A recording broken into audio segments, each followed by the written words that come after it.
Despite what some other fan sites say on the internet, I am a toy collector. I'm not just someone who works in the industry. I truly do collect action figures. I'm a lifelong toy collector like most of you. And I don't just collect toys. I mean, I think a lot of us who have the collector bug tend to collect lots of things. I'm also a big collector of leather-bound books, and you can actually kind of see that my toy love tends to blend over to that, where, I put a Dracula figure next to my Dracula book. But I have other collections too. I collect, scarab beetles from my different trips around the Middle East, and hats, flags, aces of spade cards. But my big thing are still toys. You might be able to say pop culture in general, because I also like to collect prop replicas and hats and, other things that just show my love for different movies and cartoon shows. And with that, I wanted to share kind of some of my favorite figures of all time. My favorite things, if you will. Not just, brown paper stockings and whiskers on kittens. Or even Mighty Spectors, because that would be kind of unfair. We're going to leave him out. All right, so looking at my toy collections in general, I'm a huge fan of 90s Spider-Man, although I've kind of, since then, I guess, extended slightly beyond just the 90s. But of all the Spider-Man figures, villains, and allies I have, my favorite Spider-Man toy is this one.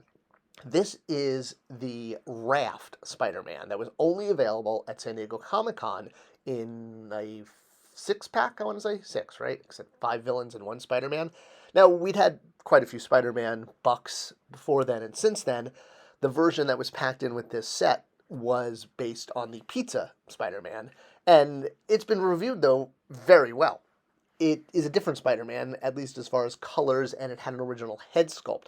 Now, this was added to the set very, very late. Originally, it was just the 5 villains, but Hasbro insisted a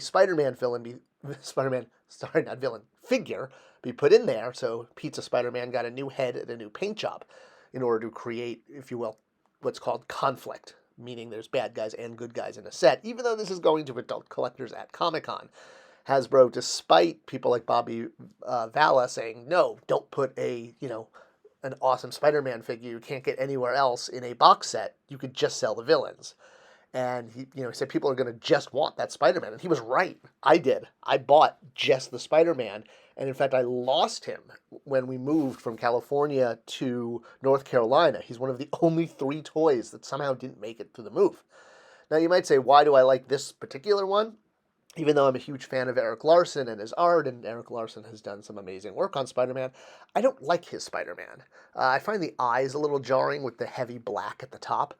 The Spider-Man art that I love is Todd McFarlane. I think Todd McFarlane, despite what you may think of him, or his business practices, or his toys, I think he draws the best Spider-Man ever. And this figure from the Raft is a absolute right off of Todd McFarlane's, drawing board. And that's why I love it, and I hate that I had to spend $100 twice to get it.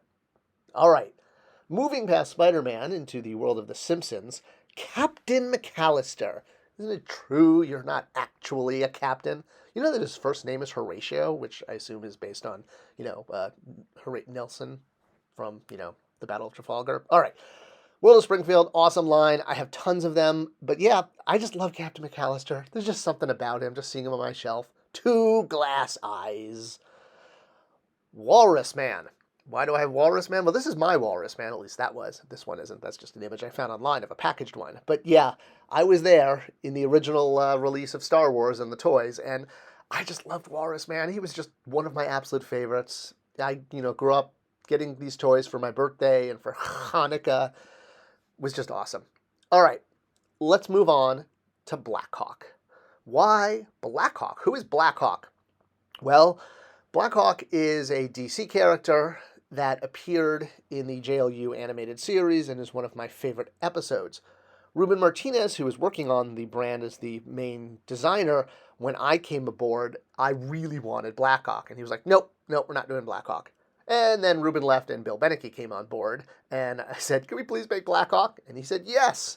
This was basically the first figure that I got to choose in my entire toy career, was putting Blackhawk in the JLU line because I really personally wanted him. And that's why he's one of my favorites. This was the first toy that I ever had a say in. Now, one of the sub-collections that I buy or collect is Dr. Doom's.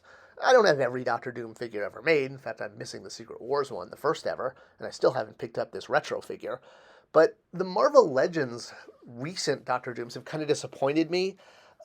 They're sort of a hodgepodge of modern and vintage, soft goods around the neck.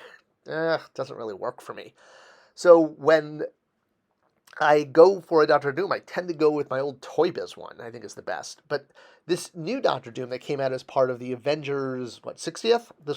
Was it a Target exclusive? I don't know if it was no, because it's on Amazon too. But I bought it at Target. That's why I'm thinking of Target. So this Doctor Doom is specific to Secret Wars, and even though I don't actually own the original Secret Wars figure that this is based on, I wasn't expecting to love this Doctor Doom. I just bought it because I found it for $20 on clearance at Target. But man, love it. All right, let's move on back to Star Wars. Biggs Darklighter. If you're like me and you're like, who's Biggs Darklighter? Well, you probably know him as this guy, the mustache guy with the checkerboard thing on the helmet. We've had a few Biggs as an X-Wing pilot, sometimes packed with other X-Wing pilots. Most of his screen time is in his X-Wing gear, but in the original cut of Star Wars, he had some extended scenes with Luke where they fought Tusken Raiders and went to stripper clubs. No, just kidding. But he was there on Tatooine in a whole bunch of deleted footage, which showed up in comic books and in all of our memories, thanks to the Star Wars storybook, which featured images from this scene that was cut, leading to a lot of people to have kind of a Mandela effect, thinking that this scene was actually in the movie, including myself for years. So we never had a Biggs Darklighter in his Tatooine outfit as an action figure, although, man, wouldn't it have looked awesome? Especially if they actually went with a cloth cape, which they were doing at the end of the line, as opposed to the vinyl. For the 30th anniversary of Star Wars, we were treated in not just one, but two Biggs figures in his more traditional X-Wing outfit, and then finally in his Tatooine outfit. Why is this one of my favorite figures? Because from day one, Power of the Force 2 Chewbacca, I wanted this figure. I was like, oh, I want a Biggs in his Tatooine outfit. They've only done this figure once. It's never been redone. Never been done in any other scale. But I love it because it was the top of my wish list for years. Back to Marvel Legends and back to Spider-Man. Bagman, or Spider-Man wearing a bag on his head, made the list because, while this is a recent figure, it just makes me laugh every time I see it. They tried to make this figure so many times. It was on a fan request contest, and every time they do the silly figures, I don't know. I love when humor can go into action figures. And this one just makes me laugh every time I see it. And it's an odd one to be on my favorite list, but it made it. Okay, this little Construx pack-in pilot figure, which I named Captain Spector. Well, this was my most beloved action figure as a kid, and you can see how the name sort of moved on to other characters I worked on. But yeah, I loved Construx as a kid, and his barrel roller, which was the name of his ship, I still have it on my shelf, and I had so much fun playing with this as a child. Okay, wrapping things up with a couple last ones. This Violator figure from McFarlane Toys. Why is this one of my favorites? I mean, it's not even, probably the most articulated Violator, but it's because, it satisfied my expectations. When the Spawn toys first came out from McFarlane Toys in '94, most of them were really good. But the Violator figure in the original Series 1 just was, to me, was one of the worst toys ever. It was a Gumby figure, basically. And it just looked silly, I thought, especially compared to how badass Spawn was. I mean, this was breaking new ground for action figures.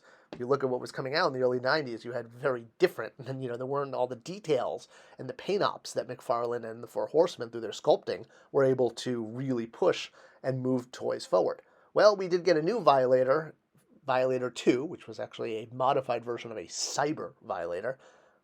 Loved it. Another figure, doesn't really need an explanation why I love it. This Davy Jones figure from NECA. Just amazing. It's just great. It looks like the character. Same thing with this Emperor Palpatine Black Series figure. Just somehow, I just love this figure. It's just so much fun to play with. And you really don't need to explain how awesome it is to have a Stephen Hawking's with helicopter wheelchair. I mean, no explanation needed. All right, last figure I want to go over is one of my favorites, is this Anakin Skywalker. Now, this is a 13-inch figure that was only available with a book. It was sort of an exclusive to Barnes & Noble, but I think you could probably get it anywhere books were sold back in the early 90s. Well, why do I love this figure so much? And it's because this is the Anakin Skywalker that I remember as a kid. There's been so few Sebastian Shaw Anakin Skywalker pieces of merchandise. We've had a couple action figures, a porcelain figure, and a 13-inch soft goods doll. Now, if you're a Star Wars fan, you probably know that Sebastian Shaw, the actor who played him in Return of the Jedi, was replaced by Hayden Christensen, and a lot of fans have been like, what? I mean, there's been his explanations that George Lucas has given for this, but to me, this was one of the biggest sort of crimes of, I guess, the edits to Star Wars. And most of the toys these days, in fact, all the toys these days are sort of required to have Hayden Christensen's head on a Anakin Ghost figure. So the chance of getting any more figures of Sebastian Shaw are basically slim to none. So that's why I love this one so much. It's, kind of like never forget when Sebastian Shaw was Anakin Skywalker and not Hayden Christensen. The figure's a one-off. It's 13 inches. It fits with nothing else, but I love it.